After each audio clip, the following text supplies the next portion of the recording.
Good evening everybody. आज मैं 10th का आपके एक टॉपिक लेके आया हूँ, वॉइस। ये हमारे 10th के सिलेबस में 2 नंबर का टॉपिक है। कितने नंबर का टॉपिक है? 2 नंबर का। देखो, वॉइस क्या होता है? वॉइस का मतलब होता है वाच्य। वॉइस मीन्स क्या होता है? वाच्य। वॉइस हमारे 2 प्रकार के होते हैं। Voice are 2 types. Voice are 2 types. Voice कितने प्रकार के होते हैं? 2 प्रकार के। एक तो होता है हमारा एक्टिव वॉइस, एक्टिव वॉइस, और दूसरा होता है हमारा पैसिव वॉइस। एक तो होता है एक्टिव वॉइस और एक होता है पैसिव वॉइस। इसे हम बोलते हैं कृतवाच्य और इसे बोलते हैं हम कर्मवाच्य।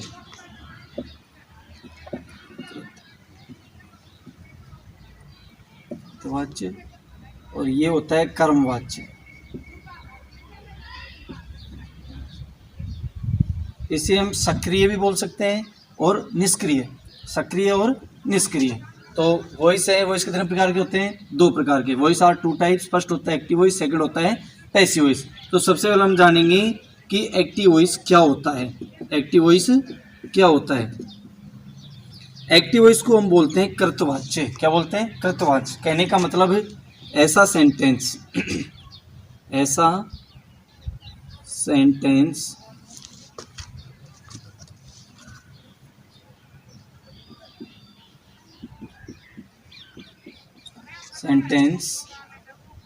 जिसमें सब्जेक्ट को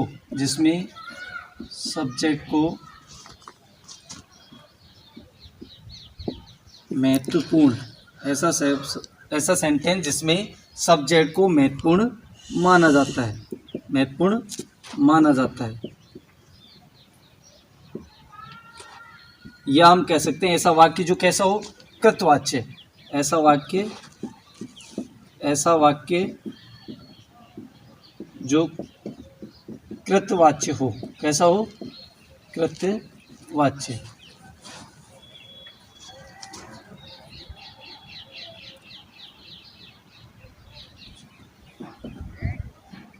उस वाक्य को, ऐसा वाक्य जो क्या हो? कृतवाच्य। उस वाक्य को क्या कहते हैं हम? Active voice. उस वाक्य को एक्टिव वॉइस कहा जाता है। वॉइस कितने नंबर का टॉपिक है? 2 नंबर का। कितने नंबर का टॉपिक है? 2 नंबर का। Voice are 2 types. वॉइस 2 प्रकार के होते हैं। एक तो होता है एक्टिव वॉइस और एक होता है पैसिव वॉइस। एक्टिव वॉइस क्या होता है? कृतवाच्य। और पैसिव वॉइस क्या होता है? कर्मवाच्य। एक्टिव वॉइस क्या होता है? ऐसा सेंटेंस या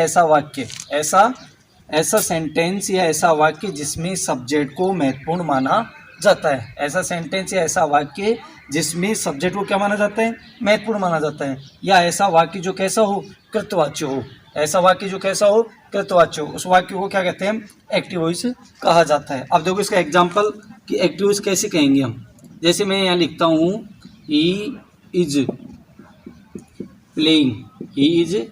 प्लेइंग फुटबॉल। सेंटेंस क्या लिखा मैंने? ही इज प्लेइंग फुटबॉल। अब मैं आपसे पूछूं भाई यहाँ फुटबॉल कौन खेल रहा है? ही। कौन खेल रहा है? ही। खेलने का काम कौन कर रहा है? ही। तो ही हमारा क्या है? सब्जेक्ट। ही हमारा क्या है? सब्जेक्ट। तो इसमें मेन महत्वता किसको दी जा रही है? ही को। और ही क्या है? हमारा सब्जेक्ट है। ये हमारा क्या है? सब्जेक्ट। तो ऐसा वाक्य, ऐसा सेंटेंस जिसमें सब्जेक्ट को क्या माना जाता है? महत्वपूर्ण। ऐसा वाक्य, ऐसा सेंटेंस जिसमें सब्जेक्ट को महत्वपूर्ण माना जाता है, वो वाक्य किसका होता है? एक्टिव वॉइस का। किसका होता है? एक्टिव वॉइस का। अब बात आती है किसकी?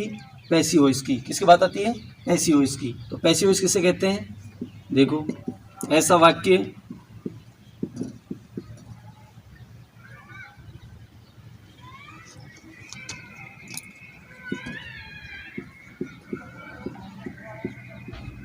ऐसा सेंटेंस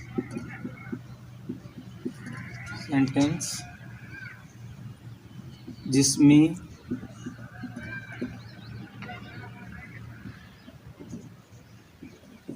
ऑब्जेक्ट को महत्वपूर्ण ऐसा सेंटेंस जिसमें ऑब्जेक्ट को महत्वपूर्ण माना जाता है या ऐसा वाक्य जो कैसा हो, कर्मवाच्य, ऐसा वाक्य जो कर्मवाच्य हो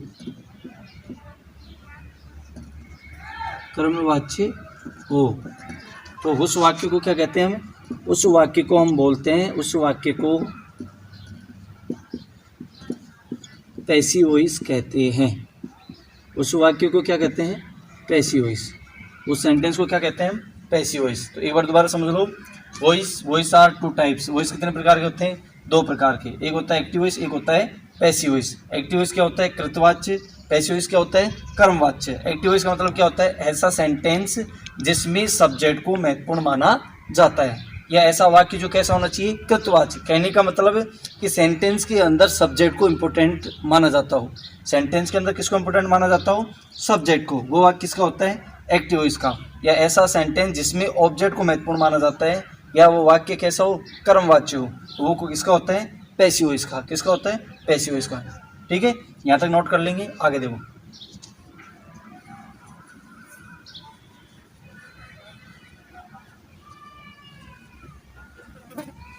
अब देखो पैसिव वॉइस का एग्जांपल देख लो एक।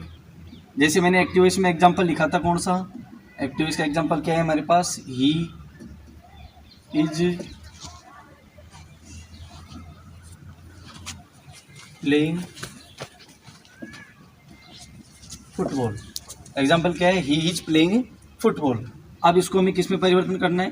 पैसिव वॉइस में। किस में परिवर्तन करना है? पैसिव वॉइस में। तो इसका पैसिव वॉइस क्या हो जाएगा? Football is being played by him. देखो मैं बोल रहा हूँ भाई, फुटबॉल किसके द्वारा खेली जा रही है? उसके द्वारा क्या खेला जा रहा है? फुटबॉल। ये क्या खेल रहे हैं? फुटबॉल। तो इसमें इंपॉर्टेंट किसको दी जा रही है? ऑब्जेक्ट को। इसमें इंपॉर्टेंस तो किसको दी जा रही है? ऑब्जेक्ट को। इसलिए किसका हो गया?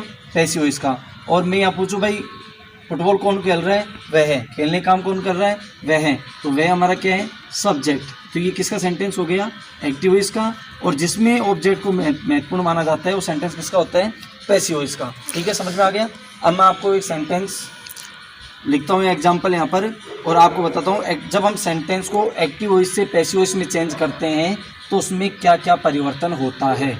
मैं आपको लिखवाऊंगा, लेकिन उससे पहले आपको एक बार मैं आपको समझा देता हूँ कि हम जब एक्टिव वॉइस के सेंटेंस को जब हम पैसिव वॉइस में चेंज करते हैं तो हम किस प्रकार से या कौन कौन से परिवर्तन करते हैं, किस तरीके से हम एक्टिव वॉइस के सेंटेंस को पैसिव वॉइस में चेंज करते हैं। तो एग्जाम्पल, सबसे पहले जैसे मैं लिख रहा हूँ, I am teaching English.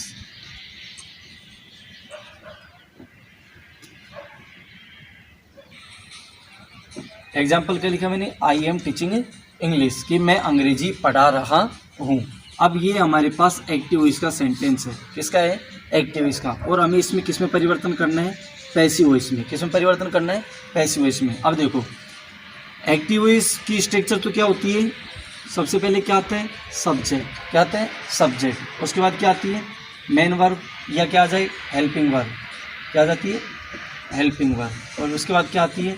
Main verb. और उसके बाद क्या होता है? ऑब्जेक्ट आता है। क्या आता है? ऑब्जेक्ट। और उसके बाद अदर वर्ड। तो ये तो किसकी स्ट्रक्चर हो गई? एक्टिव वॉइस की। किसकी हो गई? एक्टिव वॉइस की। पैसिव वॉइस की स्ट्रक्चर क्या होती है? सबसे पहले क्या आता है? ऑब्जेक्ट। उसके बाद क्या आती है? Helping verb. फिर वर्ब की क्या आती है? Third form. उसके बाद क्या लिखते हैं? बाई। और बाई के बाद क्या लिखते हैं? सब्जेक्ट। और उसके बाद हम क्या लिखेंगे? Other word. ये किसकी स्ट्रक्चर होती है?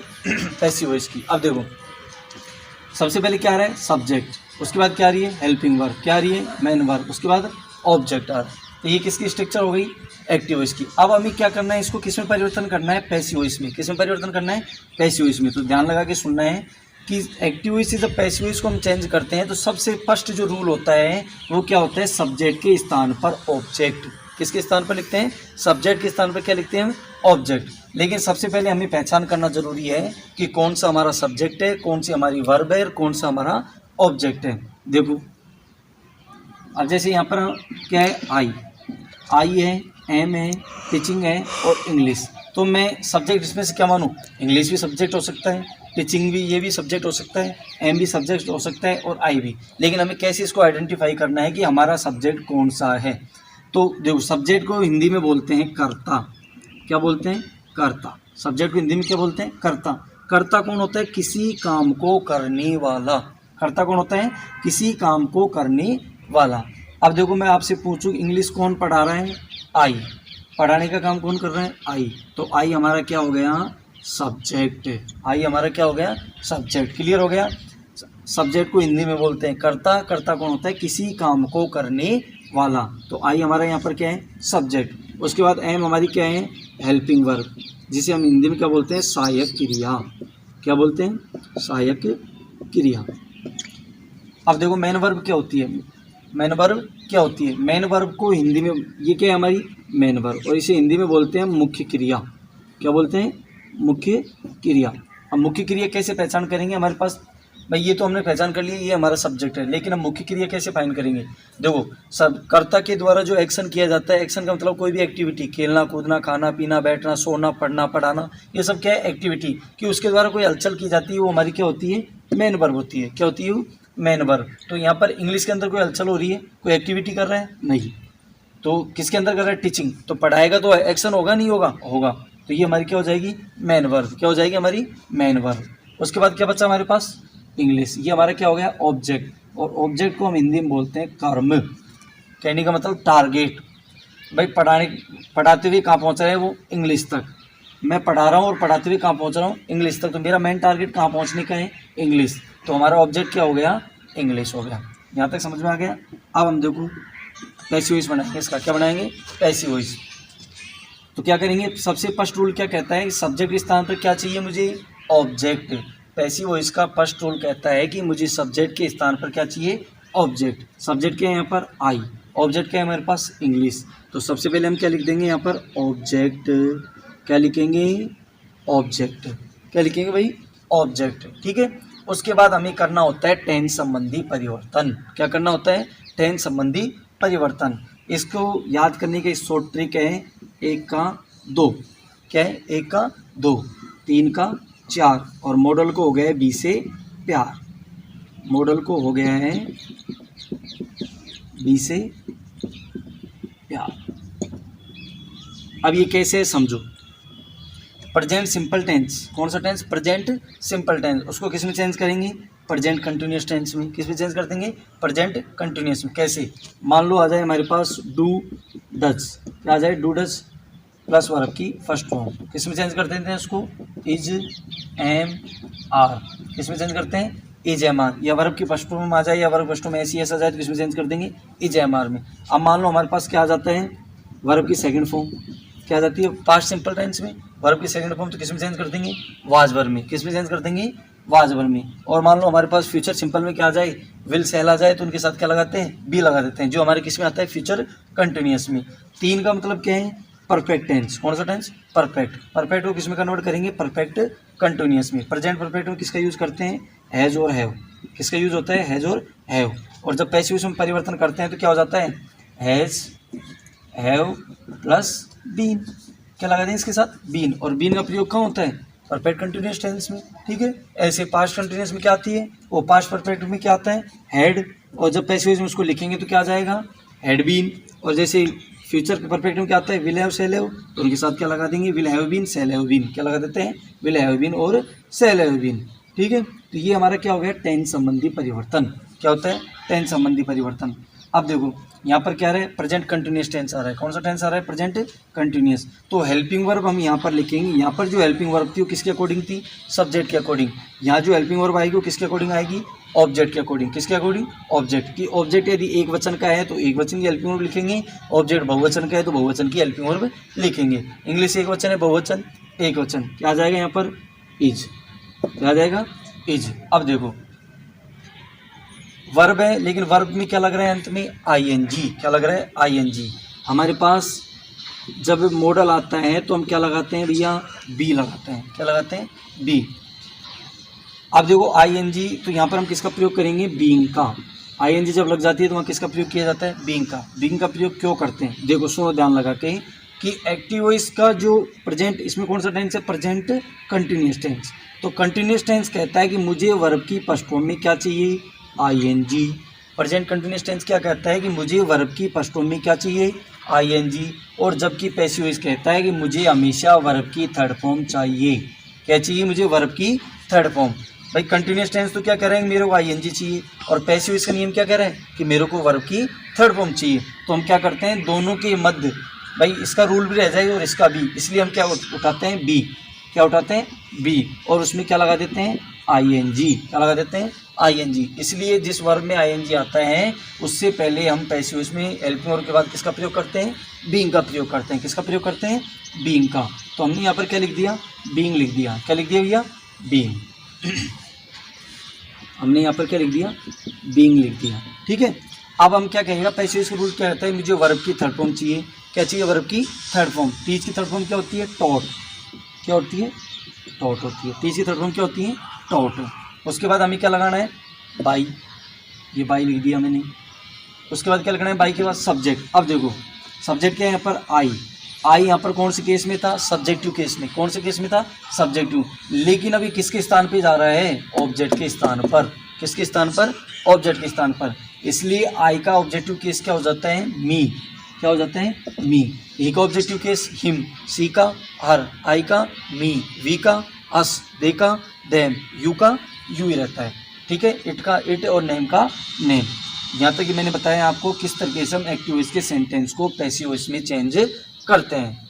शायद आपको समझ में आ गया होगा सबको। ठीक है, मैं क्लियर कर देता हूँ। अब हम लिखेंगे, हेडिंग जमाएंगे कि वाक्य को, हेडिंग जमानी हमको, सेंटेंस को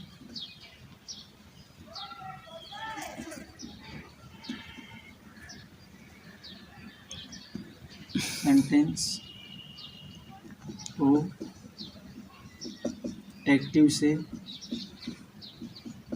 पैसिव में, एक्टिव से पैसिव में चेंज करते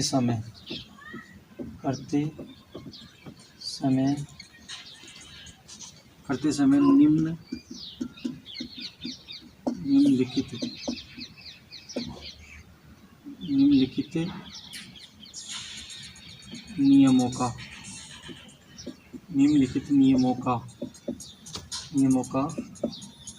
निम्नलिखित नियमों को क्या करना चाहिए भैया, पालन करना चाहिए। पालन करना चाहिए।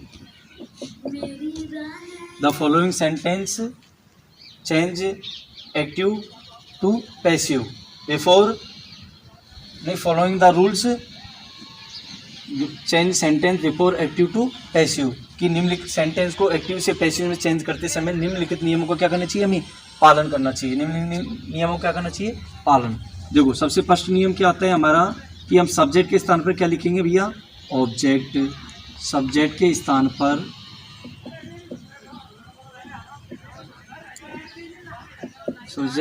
क्या लिखते हैं, ऑब्जेक्ट लिखते हैं। सब्जेक्ट के स्थान पर क्या लिखते हैं, ऑब्जेक्ट। ठीक है, उसके बाद हम क्या लिखते हैं, करते हैं टेंस संबंधी परिवर्तन। क्या करते हैं भैया, टेंस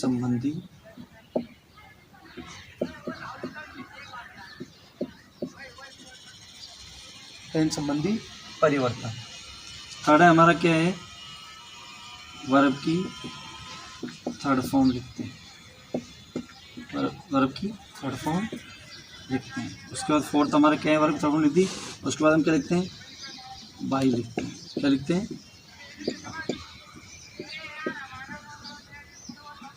और उसके बाद हम क्या करेंगे, प्रोनाउन संबंधी परिवर्तन। तो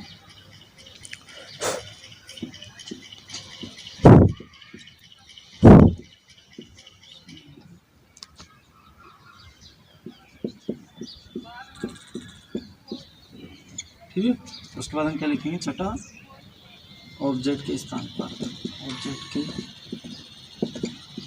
स्थान पर